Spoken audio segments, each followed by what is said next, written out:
This episode of A Brush With is sponsored by Cork Street Galleries. To find out more about the original home of the art world, go to corkstreetgalleries.com. Hello, I'm Ben Luke and welcome to A Brush With, the podcast where I talk to artists about the music, the art, the books and more that have influenced their life and work. And I'm thrilled that the guest on this episode is Chantal Joffe. Chantal was born in 1969 in Vermont in the US and moved to London as a child. She studied in Glasgow in the late 1980s at the School of Art there and then moved on to the Royal College of Art in London. And this is important because both of those schools at those moments were really significant centres of painting. So in Glasgow, there was a strong tradition of figurative painting in the 1980s. And then in the early 90s, the Royal College of Art gained a real new impetus as a centre for the latest developments in painting among young artists. And in fact, it wasn't long after she had left the Royal College of Art that Chantal first achieved success. She was in the New Contemporaries exhibition, the annual survey of students and recent graduates that's happened in the UK for decades. And at that show, she was noticed by a number of notable people in the art world, including the gallerist who still represents her, Victoria Miro. And indeed, much of her focus was established in those early works. She paints people. In those days, she was using found imagery. There were images of children, for instance, but also images that she'd found in porn magazines. There was fashion imagery.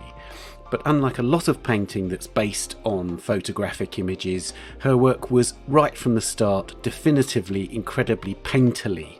It had very, very expressive marks, it was vigorously colourful, and the paint was very raw and crude on the surface. And she's continued to loosen and expand her style ever since. High colour and bold pattern dominate her surfaces. In many ways, Chantal's work is a study in opposites. There's a distinct pleasure in her work, in those colours, for instance, but also a certain awkwardness in the poses. There's a distinct intensity and yet a certain ease about them. And as her work has evolved, her paintings have become increasingly personal. She paints her heroines, for instance, literary heroines. So there are images of Emily Dickinson and Emily Bronte. There are images of Anne Sexton and other artists whose work and lives have transformed Chantal's. And in many cases, her works have become increasingly ambitious in terms of scale. They can be massive. And I think her painting reached a new high watermark in 2019 when she had two shows simultaneously at the two Victoria Miro galleries in London. In one, she showed a series of self-portraits, intense self-portraits that she'd done over the course of a year, making one every single day. Utterly uncompromising and unflinching, even harsh, I would say. And then on the other hand, a series of much more pleasurable, much bigger, much more expansive images, mostly of her daughter and her daughter's friends. There was a distinct sense of an artist being at the top of her game. And in fact, it's this distinct shift in her work that I asked her about at the start of the conversation. How deliberate was this movement from images of porn stars or from fashion magazines into these studies of herself and her daughter?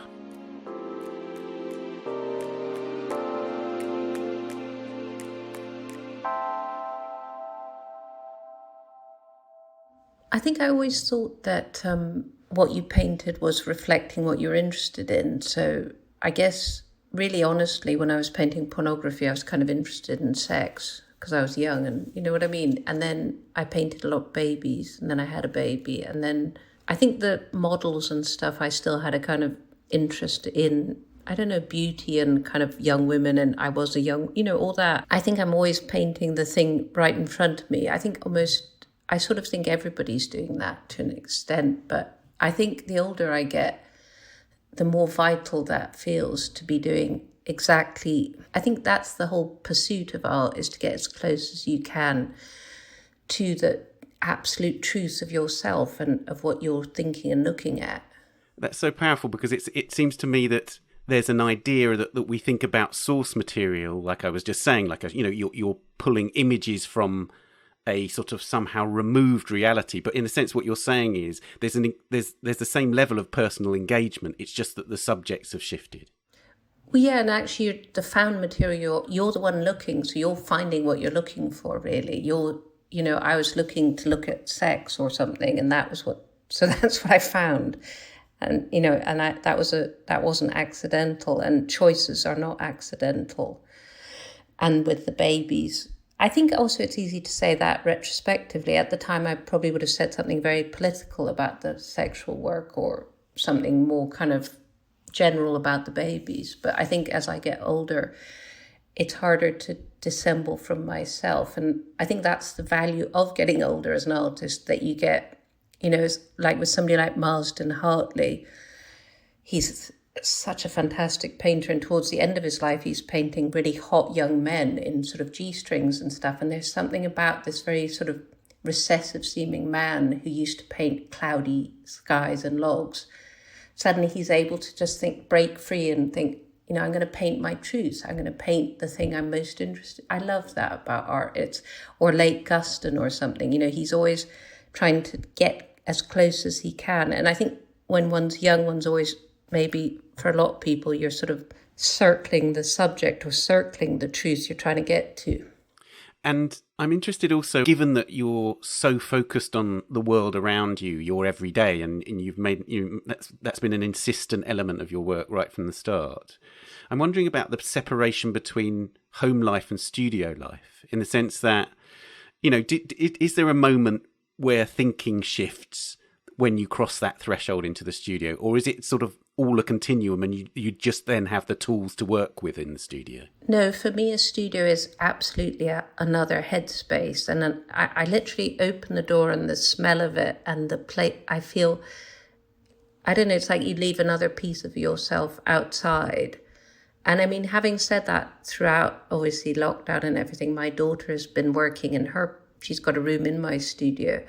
And she said to me the other day, "Mum, you taught me to be really good at working alone." And that made me kind of slightly sad, but also laugh, because I have. She's really brilliant. We eat our lunch separately in the studio.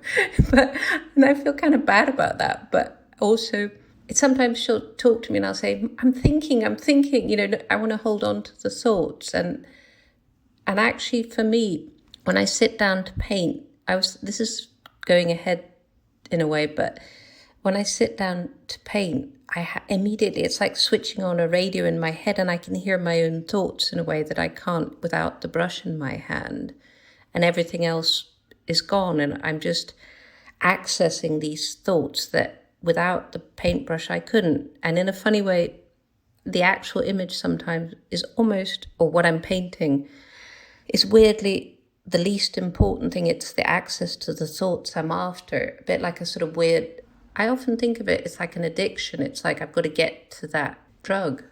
That's fascinating. I love the idea of the paintbrush as a kind of an antennae for your thoughts, a sort of, that somehow it's channeled through a tool. It literally is, and it's stupid, because people always talk about thinking about art or what they're going to paint, like separately, and I cannot do that. I can only think when I'm painting.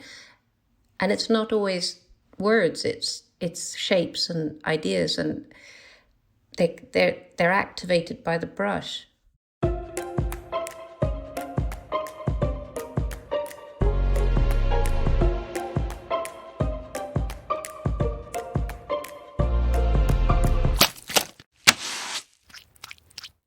Let's begin with the questions that we ask all our guests. The first one is, who was the first artist whose work you loved? I can never answer anything straightforwardly, because I thought about this, and in my head I was shouting Soutine, because in a way he is, I think I first saw him at Camberwell on my foundation, and I think I saw The Two Children on a Windy Day, and then I saw the fish on the plate and the fork, and it was like that quivering kind of emotion and the thing, and how they met, the making and the image. I couldn't have said that at the time, but I would have just said it was the picture that I loved. But yeah, so Soutine, and I have never wavered. I just love him, yeah. I mean, it's that unbelievably dense, fleshy quality of paint. I mean, it's so often said, paint is so powerful because it can have that equivalent to the human body. And that's never embodied more than in Soutine's paintings, right? And then the emotion and the lack of, he's never trying to make it real, but it's his real, you know what I mean? There's no, the head will be big, or, or the like there was a group of them at the Courtauld recently of the hotel people and waitresses and stuff. And, there was a boy with red cheeks and a sort of nose turned up, and they were so utterly real without ever being, photographic, I guess. And they also have this incredible utter speed and energy in the line. It's funny, when you're in a museum somewhere abroad and you're walking through, and then they always just jump out at you, don't they? And they're small, they're not big, but yeah, Soutine. I'm sticking with him. And you may have answered this next question in that answer. Who's the historical painter that you turn to the most? Again, this was a tricky one because so many people leap out at me. Now, in a weird way, Degas, oddly, is probably the person I turn to. I'm mad for Degas, but then equally I'm mad for Paula Modersohn-Becker and Manet and El Greco and Morisot and Romero Bearden and Ria Lassnig. There's so many, and Guston, of course. I find it hard to choose, and I think there's a truth in that. The one turns to is often, it's like a medicine you need at that time, Yeah. But I'd like to pick up on a couple of those because they seem to me to be really central figures in so much of your work. So let's talk about Degas, because one of the things that it seems to me is crucial about Degas and your work is that you borrowed this technique of having this apple green ground in your paintings, that and in many of those paintings it's so visible, that ground, and it has a sort of an electric charge around the rest of the paint. Tell me about why you wanted to do that and what you feel it brings to the work. Well, there's a really fantastic book, I think it's Degas on Degas, it's his letters and stuff, and you can read a lot about, he wrote quite a lot about ideas about painting and about his methods. And so he'll often say stuff like, never start with the head, always start somewhere new. So I write those down on a bit of paper and stick them to the studio wall. And the apple green, he was always trying to get at colour and different ways of kind of registering pinks and oranges or something. And he said, apple green is fantastic to paint flesh. If you paint, flesh is a broad term, but if you paint people onto a green ground, the colours will really sing. Whereas if you paint on a white ground, everything kind of goes flat and dead. But I don't only use apple green. Guston used a kind of creamy pink that I like. It's that thing though, isn't it, with art, that they're all there. They're like your whole alphabet that you go to kind of get stuff from. And if you're not looking at other people and getting stuff from them, I kind of don't, then you're just engaging with yourself, and I think that's really dull. I was thinking of Degas again recently, and something that we had a conversation about before, and it was actually about Alice Neal and about the blue lines that she uses to describe the figure. And I was looking at Hélène Rouard, the extraordinary portrait in the National Gallery in London by Degas, and I love that painting. Yeah, and around the hands there are these blue lines. And I just suddenly thought, is that another connection which I hadn't made? Had Alice Neal seen that, or was it just a sort of totally just a coincidence that they both used blue as this means to draw around the body? But again, he's such a painter that one can learn from, and also bringing things into other painters that again you learn from. So there's this constant learning from artist to artist to artist, right? Yeah, it's that sort of swinging through, like when you used to swing from a bar to a bar at school on the sort of climbing frame or something. You're literally holding their hand to get somewhere. I think in somebody like Basquiat, you see that, like in a kind of giant pot of, sparkling connections he's making very fast between, and writing their names and kind of, I love that. And then in Guston, you've got that famous painting where he's got, Piero Masaccio and that, all his lexicon of, great people to look at. And that's De Chirico, of course. But I think it's funny, isn't it? So when you get to art school and they put you in a little white booth on your own, as it were, with nothing, and everybody immediately tries to put up something that they can tie themselves to. I think we're all doing that.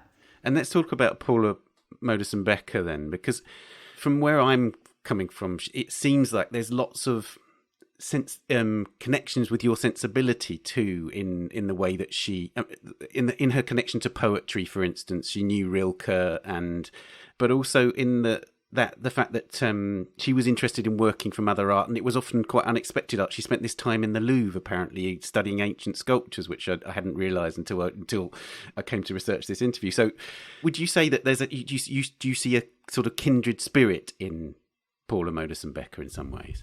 Yeah, I mean, I think if you read her diary, like her diaries are brilliant. I mean, just that journey to Paris is it's so brave. I don't think I was nearly as brave as Paula, because, you know, she leaves Volkswagen and just gets on a train, leaves her husband, arrives in Paris, has this funny little cold room, eats chocolate and pears, and just, I don't know, I think about what the world would have been like then, and really sort of frightening, and especially for a young woman. And just the sheer courage, and I think you see that incredible courage in the work to paint, you know, those monumental reclining nudes with babies and stuff. You know, she was inventing it all for herself, while with one eye on the past, always referencing, you know, the greats and the sculpture, and anticipating, maybe even prefiguring what Picasso's going to do, looking at, you know, art from Africa. So that she is extraordinary, Paula. And I think there's a lot we don't even understand. There's references, like I think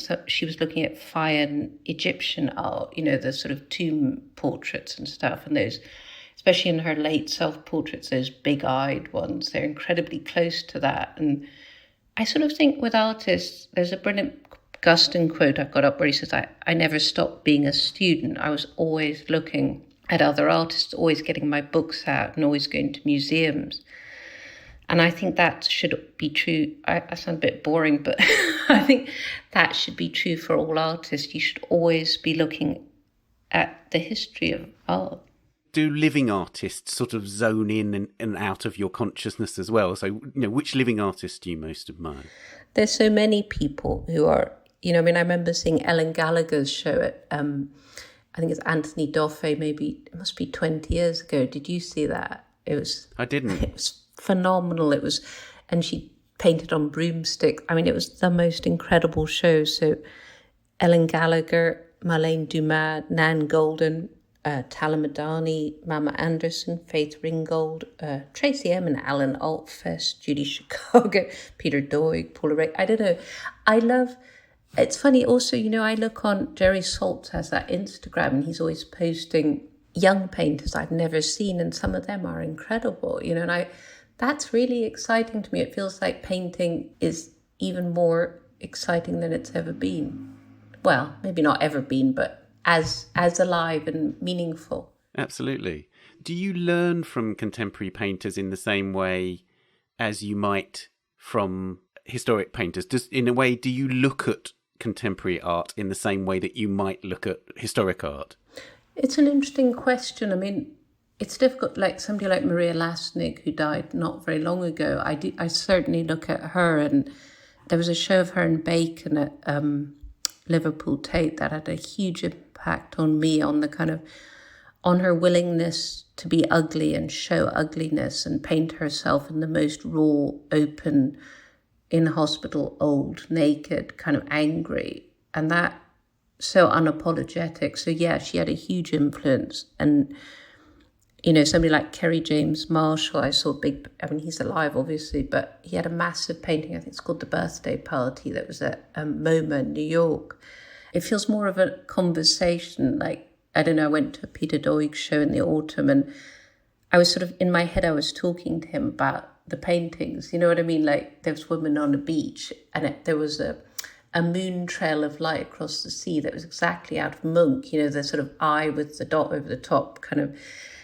And I was thinking, so, yeah, are you thinking, you know, of course he's thinking about Munch, it's obvious, but I love that. I love that chatter, you know, and maybe when they're live, it feels ongoing in a way. I think a lot about that lately, about time and kind of it being not linear, and that incredible Picasso show that was up at the RA till, it may even still be up, which was one of the most incredible. It was Picasso and paper, and it's just his cutouts and stuff and collage, and it kind of blew my mind, the kind of, so yeah, maybe I was chatting to him too in a way while I went round, and I was going, yeah, I could do that. I want that, you know?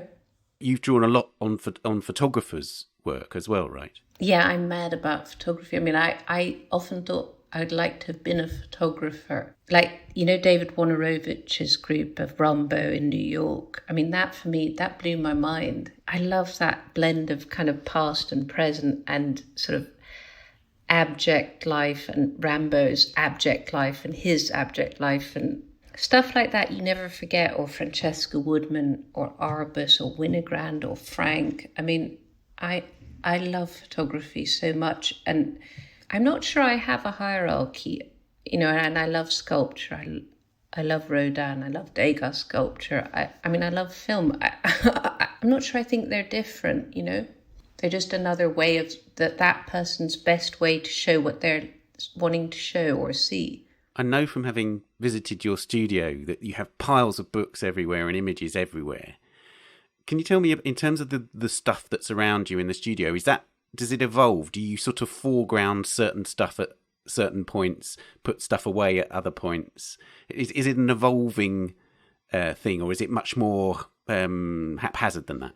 No, it's completely evolving with maybe two sort of constants that live on the windowsill, but it is, I would hate it if it was stuck. And I also have this fantasy, like I'll see other people's studios on the internet or in photos and books, and I'll think, tomorrow I'm going to make a white cube to work in, and I'll set out and I'll clean the studio, I'll turn everything to the wall, but I never get a white cube. And I also, I've never had a way of hanging pictures on the wall. I always paint with them lent.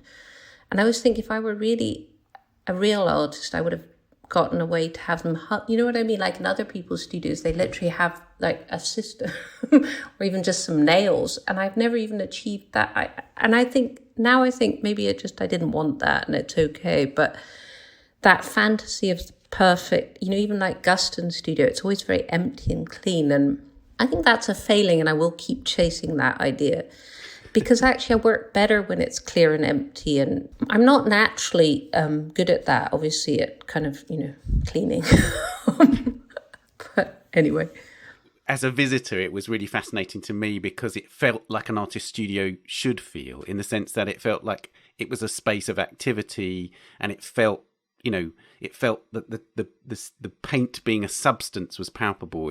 There was paint everywhere. There were pastels everywhere. It strikes me that you could grasp lots of materials, whether it was textual materials or different art materials, at will. And in that sense, it felt a very genuinely, powerfully creative space. I mean, I quite like, because it's a reasonably big space, I quite like that it moves. So where I paint isn't fixed. So sometimes I'll have a model by the door and I'll be there, and then the next day I'll move. So I'm pretty mobile in it. And for a while I had a whole pastel sort of station. And lately I've been interested in sculpture. So I've had a table with, armatures, and I've got this material called plastiline that Degas used that I never even knew about. It's like kind of never drying kind of plasticine. That's really fantastic. It's because I was using wax, and that's weird because you have to melt and it's quite slow. But plastiline, I really like. And I'm really not very good at sculpture at all, but I'm kind of enjoying that. I do love a new material a lot, and my studio allows that. Sometimes there's a collage area that's not there right now. So I quite like. It's like a fantasy maybe when you were a kid that you could have all these different things in your room, going, Lego area and a kind of, paper doll area. I don't know.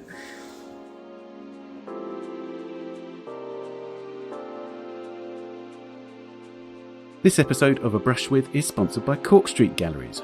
Cork Street lies at the centre of the highest concentration of galleries in London and remains the spiritual and cultural home of the global art world, where the careers of some of the greatest artists of our time were launched. Cork Street Galleries is an initiative by the Pollen Estate. To find out more about the original home of the art world, go to corkstreetgalleries.com.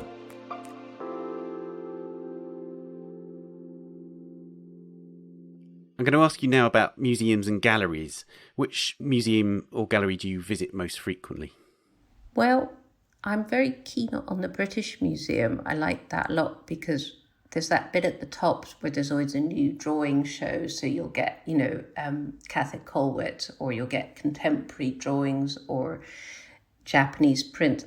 I love that. I love the British Museum. I love that things happen to you there, like sort of sculptures you've never seen, or a kind of Abyssinian kind of plaque. So I go there a lot and look at stuff, and I like the happenstance. But if I'm honest, probably the National Gallery is the place I go more than any other. And it's funny though, recently, because, they change it quite a lot.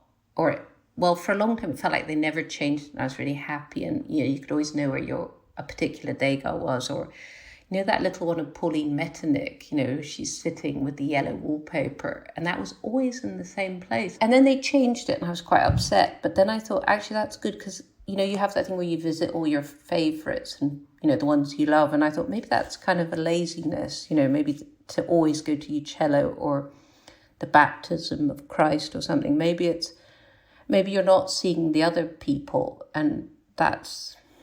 I didn't like it when they moved it, but yeah. Are you able to walk past the National without popping in? I mean, I always find it pretty impossible not to go in, even just to see one picture. No, absolutely. And if, even if you're meeting your dad for lunch, and me and my brother are always making him go in, and he's quite slow walking, or, pre-COVID, obviously. But so he'd be like, really? And then we sort of... I never forget, because I had to get from North London to Camberwell, and my bus changed by Trafalgar Square, and you could go in. You could just, I hadn't really realised that till sort of I was 17, and it was so brilliant, that you could just hop in, have a quick look, or go and look at a Titian, or such a luxury. I think I love it probably the best of the big museums. Which cultural experience changed the way you see the world? I sound quite boring, but I think going to the Met in New York, there's something about the giganticness of it, and kind of, there's a tiny sort of medieval crib in a little glass box that, I don't know, you can get lost quite literally and physically in the museum. There was, about 2 years ago, there was a show of quilts, of sort of 20th century quilts, that were like Agnes Martin painting. They were all different. They were phenomenal. And they were made with old jeans and stuff. So that isn't like one-off, but just for me, the Met is always the most sort of extraordinary, immersive kind of experience. And, that thing of when you come out and you stand on those steps and the street is smashing past you, and you kind of have that disorientation, and all the guys selling gyros outside. I don't know, there's something inside the museum is all a kind of calmness and contemplation, and then you're sprung back into... I love that contrast of place and looking. One of the things that struck me when I visited was I thought British museums were big, and I thought that these great encyclopedic museums that we had were somehow kind of the thing.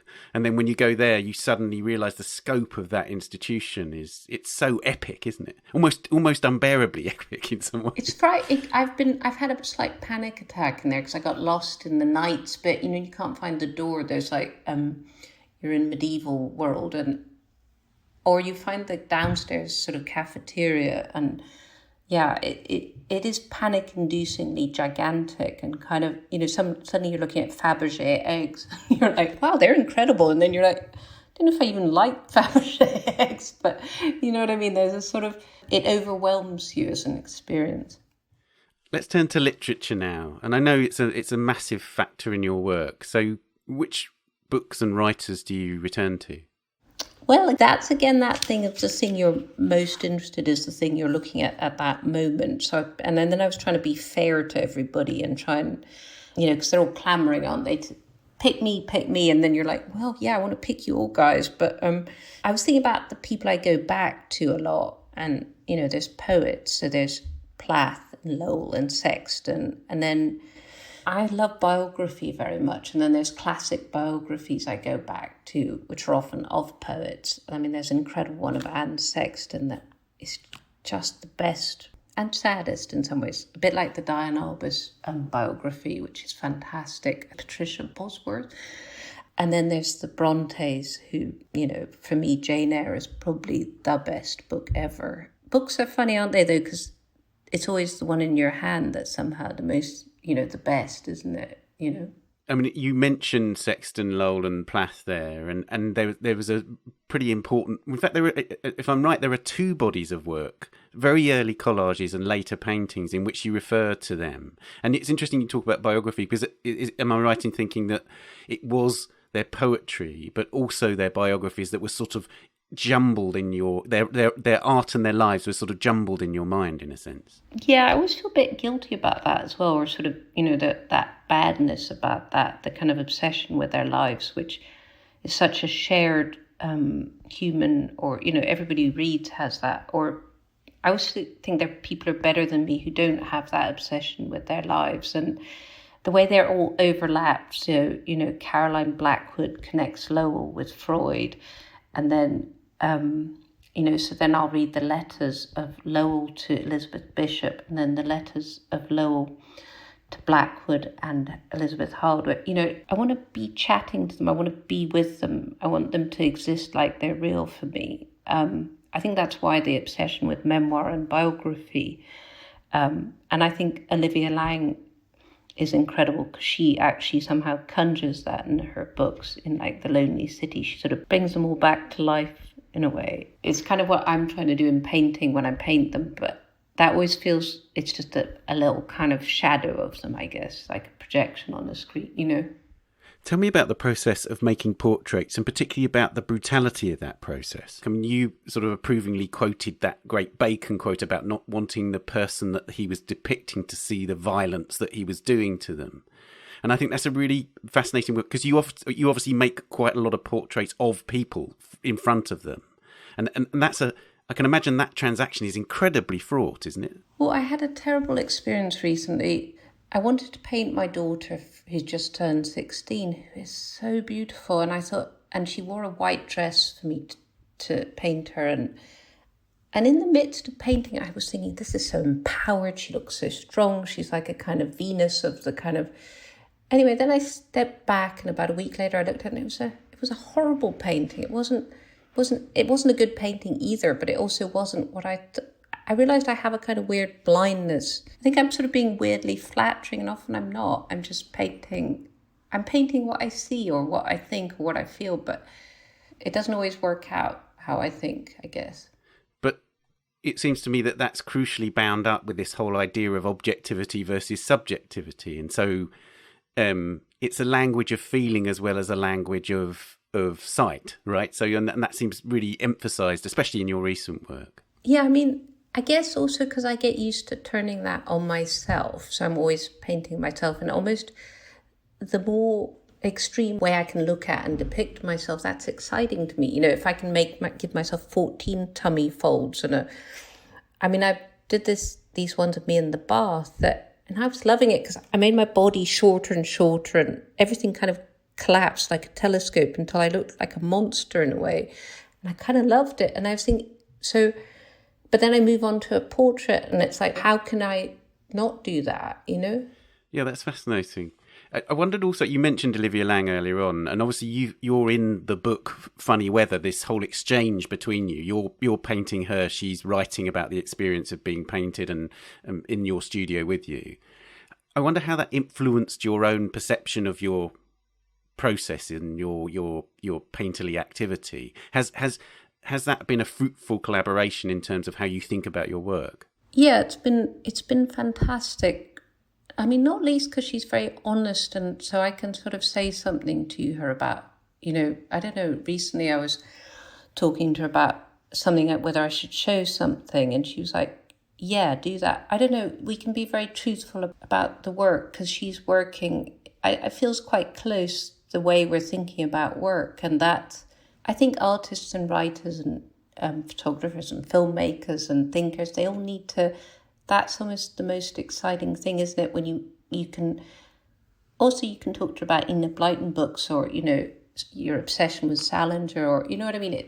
It's that, there is that incredible thrill when you hang out with somebody who loves books so much that you can talk to them about any book, literally anything from, Jilly Cooper's Riders to Enid Blyton, and there's no hierarchy, or Beatrix Potter, or, whatever it is. I like that. I do really like, and I think it's also because maybe one was a bit outcast at school for that kind of quality. So there's a kind of, such a joy in finding other people who are as keen on books. Yeah.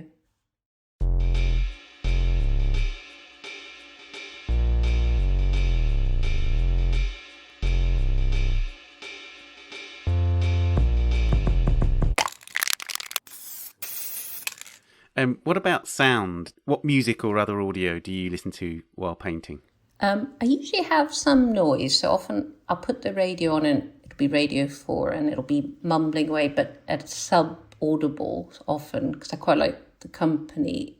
But then I've got a very old CD player, and my daughter always groans because it's either Joni Mitchell or Nick Cave, almost exclusively in like 2 CDs.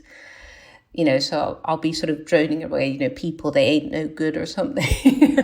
And she'll be like, I can't listen to that ever again, though she loves Nick Cave. But I have no ear for music. And even though I've been listening to Joni Mitchell for 30 odd years, I still don't know the words to the song, which is quite an achievement. But do you, I'm always interested in how much music or sound is an aid to concentration, or sort of paradoxically a useful means of distraction from overthinking.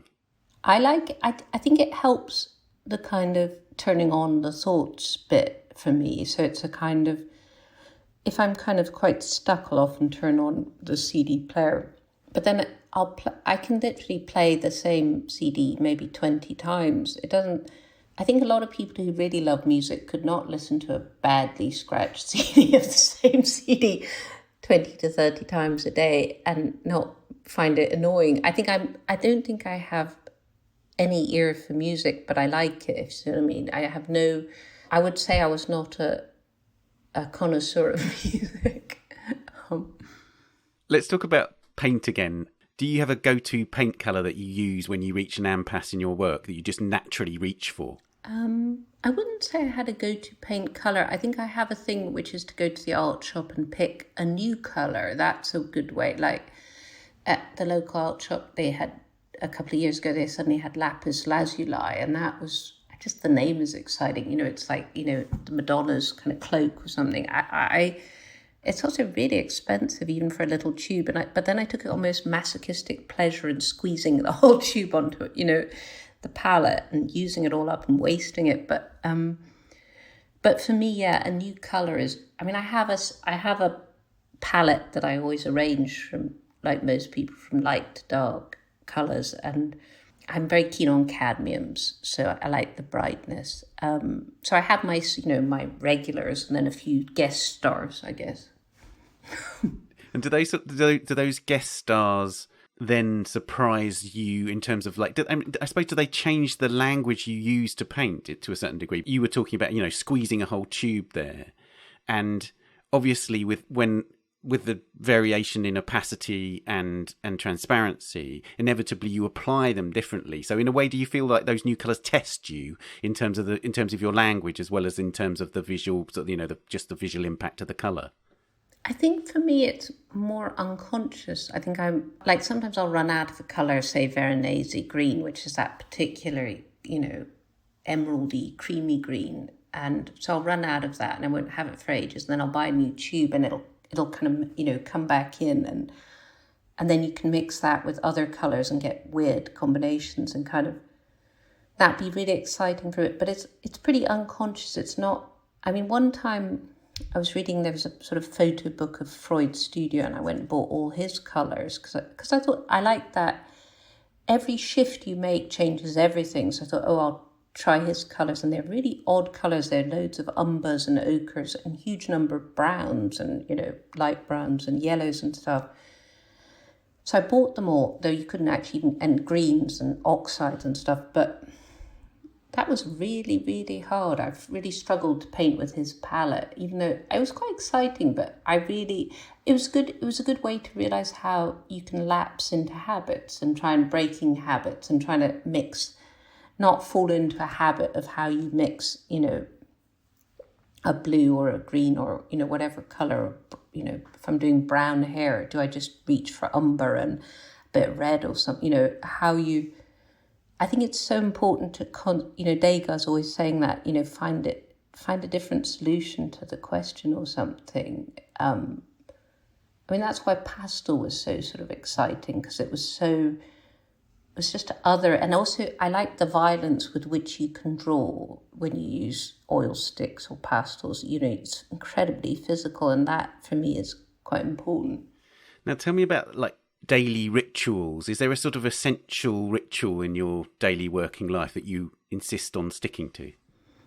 Not that I insist on sticking to, but I thought about that when I came in today. I thought, I don't have any of those. And then I came in and I changed my shoes and my clothes to my painting clothes. Then I made a cup of tea, and I thought, and sometimes when I'm in the midst of that, I've always thought, that you probably don't know, but there was a film of it here called Mr. Rogers' Neighborhood, which is a kids show in America. And he would arrive every morning, change his shoes and his cardigan, which was bizarre because he was wearing perfectly okay shoes and cardigan. Then he went on to present a kids show. So why he did that, as a child, I was baffled. But anyhow, I am just like Mr. Rogers in that.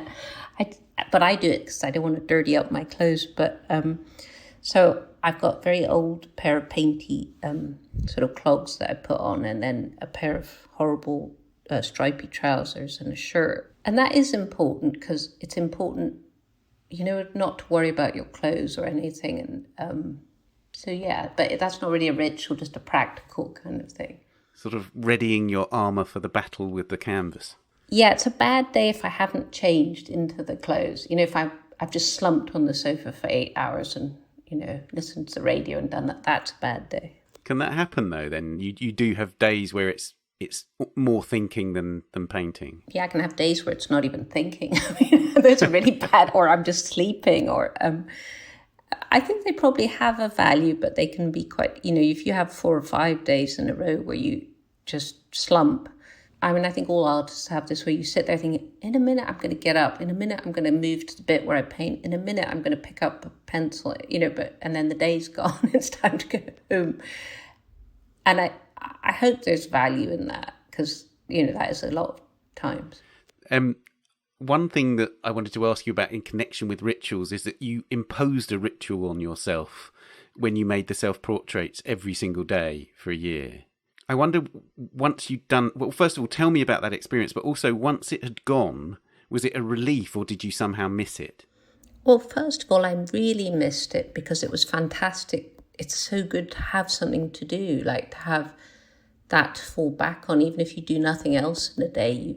And so when I started painting at home during lockdown, I started doing some not one a day, just they were a finite group and they had a sort of finite connection to each other and it was begun on the first day of the new year, and they felt kind of coherent and exciting to me, and each, at the time, maybe not so much, but as they accumulated, it was their accumulation.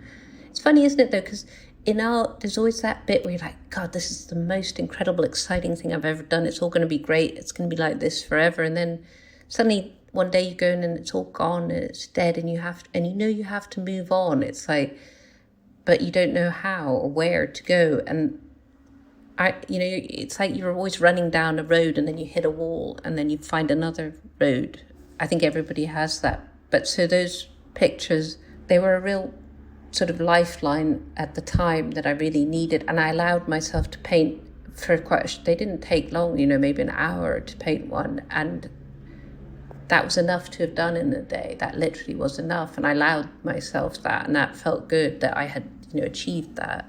What was the experience like when they were hung in a gallery? Because I can imagine that must have been quite unsettling in some way, because it had been this intimate process, you in your studio, you at home, and then suddenly it's in a white wall gallery in the West End and lots of other people are coming to see it. And suddenly that intimacy that you had with your own face suddenly was everybody else's space.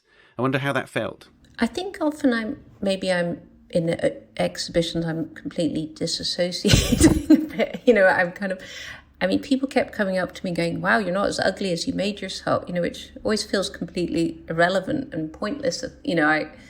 They say it like it's a compliment that you're going to be happy about. You're like, I always remember in a different show where I had a massive naked self-portrait, seeing some guy standing below it, sort of holding my breasts up with his hands imaginatively. And I was like, I was struggling enough. I'd broken a tooth because I've been gritting my teeth so much with anxiety about being at the show. You know what I mean? So the whole experience of a show is so fraught that and you're so naked in every sense that I'm not sure it made any difference. I don't think it made it better or worse. Just the same horror, I think.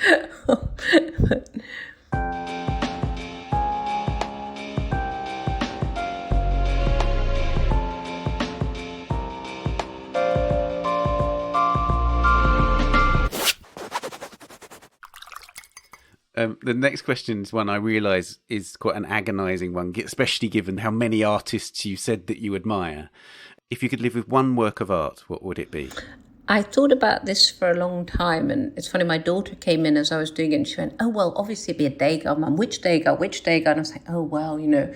And then I thought about it a bit longer, and I thought, actually, the one I would pick would be Piero della Francesca's Baptism of Christ, because you could, you know, the flowers in the background, or his pants, or his hands over his head, or, you know what I mean? It was a painting you could immerse yourself in forever, I feel. I mean, I thought that today, and tomorrow it'll be, oh my God, I could have had Bar at the Folies Bergère, or, you know, Déjeuner sur l'herbe, or his portraits of birth, Morrison, mourning, or, you know, I mean, I could go on for quite a long time. But I think today I would go for the Piero. I mean, Michael Armitage chose Titian's Pieta, which I think is a wonderful painting, but I'm not sure I'd like to live with it. It's funny, isn't it? Because sometimes I have got, like, I bought a photograph by Francesca Woodman, and I find owning art quite hard, and I want to own it, I covet it, and then I own it and I feel a bit kind of guilty. You know what I mean? Like, of course, if you had that Piero, you'd feel terrible. You were stopping other people. You know what I mean? It feels way better to go to the National and see it, doesn't it? Really? You don't want to own it. You'd feel just disgusting. I mean, it's like if you had a Van Gogh in your living room, you know, you would feel evil. I mean, so, yeah, anyway. So private collectors, donate your works to museums. No, that sounds terrible. I shouldn't say that. I mean, I think it's a hierarchy, though. I mean, I think Piero, Van Gogh, yeah, okay, not private, but I think it's okay for people to have pictures. So the last question that we ask everyone, again, another hard one. What's art for? For me, it is literally, to make art is literally to engage with those thoughts. For me, that is literally the whole point. And then I thought, yeah, but why do I want to look at art? And I thought, I mean, loving art is a bit like being part of a kind of weird religious cult almost. You know what I mean? Where you sort of visit it and pay pilgrimages to it and get excited by it, you know, and touch the foot. And, you know, and I literally do that and go to Rodin's house and Paula's house and, you know, whoever's house. And but I think the reason we love it so much is that to see the world through somebody else's eyes. I know that sounds a bit trite, but isn't that literally why? To literally Van Gogh's kind of cafe, you know what I mean? We're there, aren't we? We're literally there, and we're that day, and you know, time is changed by the experience. Or Rembrandt's self-portrait, or whoever's art it is, we're inside them. And I guess that's why, to go back to the poets, that's what I'm trying to do, climb inside them and see through, because we're so trapped in our own selves, and that to climb outside and, you know, Turner's kind of landscape, or whoever it is, or Whistlejacket, and it's all the other stuff, the mastery and the material and the Soutine's paint, but yeah, just to crawl outside ourselves for a minute, I think.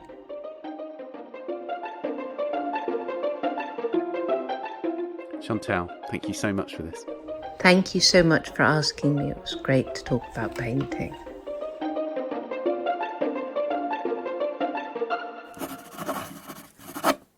Chantal Joffe's exhibition, For Esme, With Love and Squalor, is at the Arnolfini Gallery in Bristol, UK, from the 3rd of September until the 22nd of November.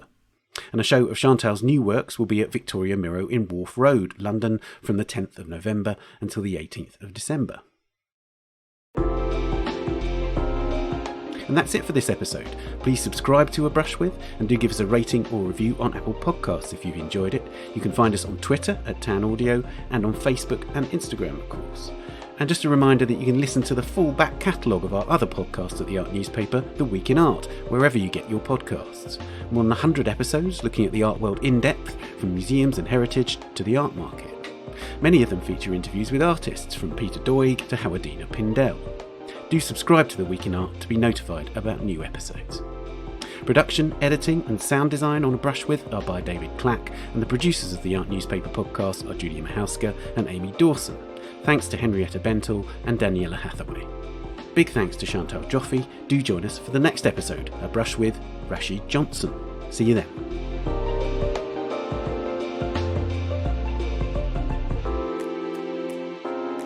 This episode of A Brush With is sponsored by Cork Street Galleries. To find out more about the original home of the art world, go to corkstreetgalleries.com.